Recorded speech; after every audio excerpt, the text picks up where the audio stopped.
I think that invoking the crash of a DC-10 in a 100-seat theater is an amazing feat of storytelling.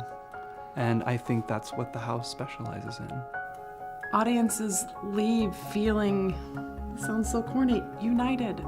It was incredibly important, I thought, dramaturgically, to make sure that there's a precision in the wording. We didn't want to change or manipulate what people said. We wanted it to breathe and live freely as they had kind of spoken their retelling of the story to Lawrence Gonzalez. We see fire outside through the windows.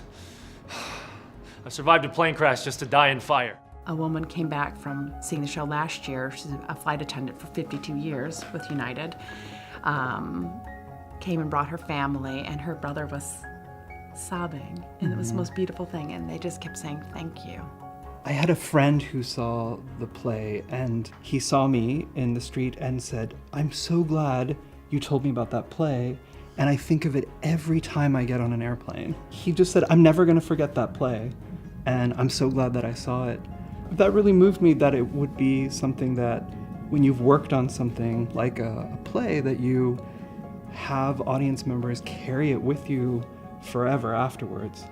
This is one of the only shows where I've post-show stayed in costume, gone out into the audience, and potentially could be in the theater for another hour or two talking to people who just couldn't leave.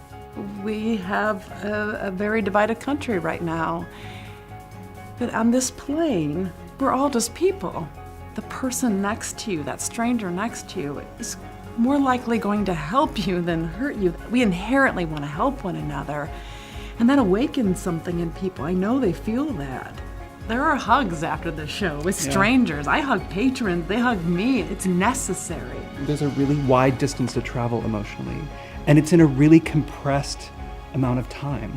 And that parallels the flight itself, and that's what happened on the plane. I think that's an incredibly important experience that the show offers.